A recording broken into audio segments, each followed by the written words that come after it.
Apresentamos o podcast Entendendo a Obsessão, com nosso querido amigo e palestrante Guaraci Silveira. Bons estudos! Olá, meus amigos, olá, minhas amigas. Estamos dando continuidade ao estudo Entendendo a Obsessão. Nós estamos no capítulo 14 do livro Perispírito do Zalmino Zimmermann, e quando ele fala sobre perispírito e obsessão.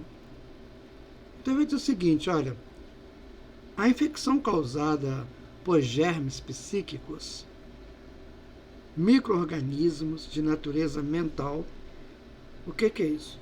O André Luiz fala como bactérias, larvas ou bacilos mentais associados todos à patogenia da alma. Então são produzidos por mentes enfermiças, encarnadas e desencarnadas, servem ao surgimento de todo um elenco de moléstias, muitas das quais nem sequer catalogadas no repertório patológico atual. Vejam vocês que esse tipo de enfermidade ainda não se tem uma informação, né, sobre a origem, a causa delas, porque está no lado espiritual da pessoa, com pensamentos negativos, ações negativas, com ideais negativos. Então isso tudo conta, sabe, minha gente? Não basta eu tomar um banho, ficar bem limpinho, cheiroso, se a alma está suja, se o entorno da alma está sujo, com pensamentos, com ideias, ideologias, sabe, com vingança, com ódio. Isso é a morbidez que nós falamos aí no programa passado. Então, é preciso estar bem limpo, bem estruturado ou estruturada para viver uma vida saudável. Caso contrário, as coisas poderão descambar para patologias, como ele fala aqui, né? Perigosíssimas, né? Perigosíssimas, que são a patogenia da alma. Então André Luiz vai dizer a esse respeito: a cólera, a desesperação, o ódio, o vício oferecem campo a perigosos germes psíquicos na esfera da alma. E qual acontece no terreno das enfermidades do corpo, o contágio é fato consumado, desde que a imprevidência ou a necessidade de luta estabeleça um ambiente propício entre companheiros do mesmo nível. Então, no livro Missionários da Luz é que foi tirado esse texto. Então vejam vocês que coisa séria que é isso, né? A pessoa está com raiva do outro, está com cólera. Olha o nível que isso leva o indivíduo. A frequência fica muito baixa e realmente não vai ter como ele entrar num clima um pouco mais satisfatório. E aí as enfermidades da alma acontecem. Nós não fomos criados para ficar brigando uns com os outros, né, gente? E ninguém é tão perfeito assim que tem que exigir do outro a perfeição. Então nós temos que nos tolerar. Não é assim? Temos que nos ajudar, que nos orientarmos para que as nossas vidas sejam menos confusas e mais gratificantes de serem vividas. Em outra passagem, explanando o tema, comenta o destacado instrutor Alexandre que, se temos a nuvem de bactérias produzidas pelo corpo doente, temos a nuvem de larvas mentais produzidas pela mente enferma, em identidade de circunstâncias. Desse modo, na esfera das criaturas desprevenidas de recursos espirituais, tanto adoecem corpos como almas. No futuro, por este mesmo motivo, a medicina da alma absorverá a medicina do corpo. Então, o que está dizendo que no futuro, o que vai valer é a medicina da alma, porque trabalha, né, esses pontos em uma abrangência maior. Então o corpo adoece por quê? Porque a alma está doente, gente. Não existe doença do corpo, não adoece. Ele não tem estrutura de vontade para adoecer. Ele não tem isso. Quem adoece realmente é a alma, e essa doença é transmitida ao corpo. Que aí o corpo reage com as bactérias, né, que ele produz. Agora, se nós não pensarmos assim, se nós vivemos uma vida de qualquer maneira, brigando, reclamando, né, pensando mal uns dos outros, criam-se problemas muito sérios. Vocês já imaginaram numa casa onde as pessoas não se entendem e um quer prejudicar o outro? Depois não reclama que ficam doentes. Uma coisa tão simples de arrumar, né? Então, a pessoa que mora comigo ou que está ao meu lado não é tão perfeito como eu imaginava que fosse. Claro que não é. Porque se ele fosse perfeito, ou ela, estariam em outro planeta superior, não estariam aqui na Terra, em provas e expiações. Estão aqui porque precisam das possibilidades que esse planeta oferece. Os germes psíquicos que expressam matéria mental deteriorada encontram-se presentes tanto nos organismos dos desencarnados como nos organismos dos desencarnados, podendo também servir a propósitos obsessivos.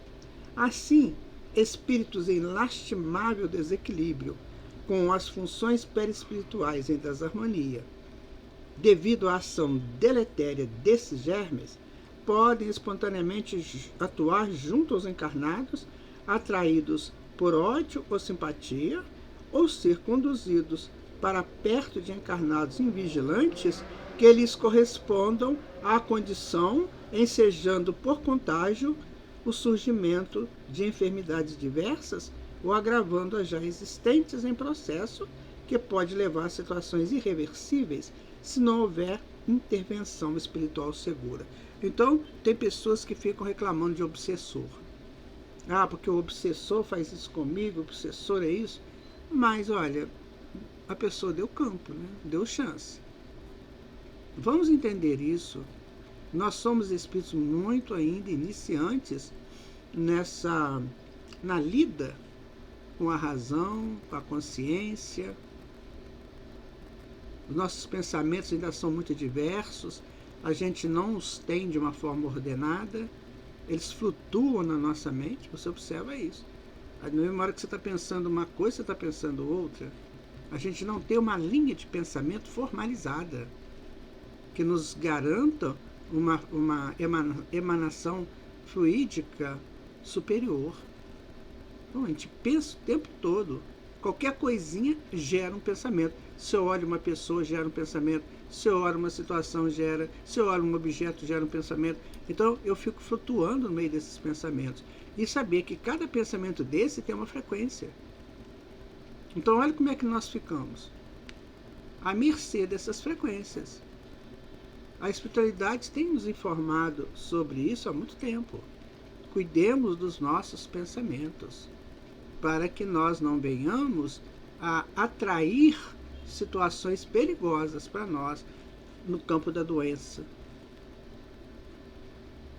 Assim, espíritos em lastimável desequilíbrio, com as funções perispirituais em desarmonia, devido à ação deletéria desses germes, podem espontaneamente atuar junto aos encarnados, atraídos por ódio ou simpatia, ou ser conduzidos para perto de encarnados invigilantes que eles correspondam à condição, ensejando por contágio o surgimento de enfermidades diversas ou agravando as já existentes, em processo que pode levar a situações irreversíveis se não houver intervenção espiritual segura.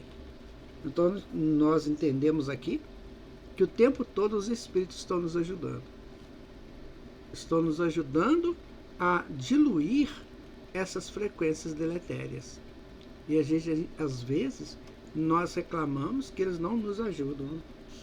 Manipulações ectoplasmáticas. O ectoplasma é aquele fluido que é produzido na mitocôndria, lá na célula, né? As manipulações com o ectoplasma, fornecido geralmente por quem é detentor de faculdades mediúnicas, traduzem-se em ocorrências especiais que Kardec classificou genericamente de manifestação física. Dá-se o nome de manifestações físicas às que se traduzem por efeitos sensíveis, tais como ruídos, movimentos e deslocação de corpos sólidos. Anota o codificador. Umas são espontâneas, isto é, independentes da vontade de quem quer que seja, e outras podem ser provocadas, né? Está no livro dos médiuns, no capítulo 2, segunda parte. Kardec trata deste assunto. Então, por exemplo, não sei se você já teve essa experiência de ver um objeto deslocar sozinho, né? De ouvir ruídos, de ouvir algum tipo de manifestação sem que nenhum encarnado esteja atuando ali. Então é muito simples, o médium fornece o ectoplasma e os espíritos utilizam desse ectoplasma e criam uma potência material para deslocar o objeto material. Esse é um estudo muito interessante que precisamos saber sobre ectoplasma. Nós temos esse estudo no nosso curso, né, do Ser Multidimensional, aqui do GRESG. É só você entrar lá, que nós temos um estudo só sobre ectoplasma. Tá bom? Bom, essas manifestações devidas sempre ao suporte ectoplasmático são multifárias. Tanto pode ocorrer em forma de simples pancadas e ruídos, como chegar a perturbações de extrema gravidade, salienta Kardec. Então, ele vai dizer agora o seguinte, olha, as manifestações espontâneas nem sempre se limitam a ruídos e pancadas. Degeneram, por vezes, em verdadeiro estardalhaço e em perturbações. Móveis e objetos diversos são derrubados, projéteis de toda sorte são atirados de fora para dentro, portas e janelas são abertas e fechadas por mãos invisíveis, ladrilhos são quebrados, o que não se pode levar em conta de ilusão. Então acontece o fato mesmo, né? Então não é ilusão, porque a nossa turma que adora dizer que isso tudo é da mente, né? É porque a mente que criou essa ilusão. Não, gente. Isso é cientificamente comprovado. O ectoplasma é um fluido que o espírito maldoso, bagunceiro, leviano, ele pode manipular para prejudicar, para fazer barulhos, para tampar a porta, para fechar a janela, jogar objetos, móveis. Então, é claro, se isso estiver acontecendo com você ou com alguém que você conheça, peça para ir a um centro espírita, para que numa reunião mediúnica esse espírito seja orientado. Não tem problema nenhum, né, que esteja acontecendo esses fatos, né? Então, tais fenômenos acontecem pela ação de espíritos que muitas vezes agem mais por leviandade do que por maldade. Almas frívolas que, aproveitando os recursos ectoplasmáticos à disposição, a emanarem naturalmente dos organismos humanos, divertem-se atormentando encarnados. Observe-se, todavia, que também podem servir a propósito de vingança, tornando-se tão nocivos que chegam a afetar o próprio psiquismo dos envolvidos, né? Então, é preciso que a gente pense nisso. Kardec diz assim, olha, tais fatos assumem, não raro, o caráter de verdadeiras perseguições. Conhecemos 6 irmãs que moravam juntas e que durante muitos anos, todas as manhãs, encontravam suas roupas espalhadas, rasgadas e cortadas em pedaços, por mais que tomasse a precaução de guardá-las à chave. A muitas pessoas tem acontecido que, estando deitadas, mas completamente acordadas, lhes sacudam os cortinados da cama tirem com violência as cobertas, levantem os travesseiros e mesmo as joguem fora do leito. Tudo um processo de ectoplasma. O espírito utilizando esse fluido. Veja quanta coisa que nós temos que aprender, né? E vamos continuar no nosso próximo programa. Fiquem com Deus, até lá.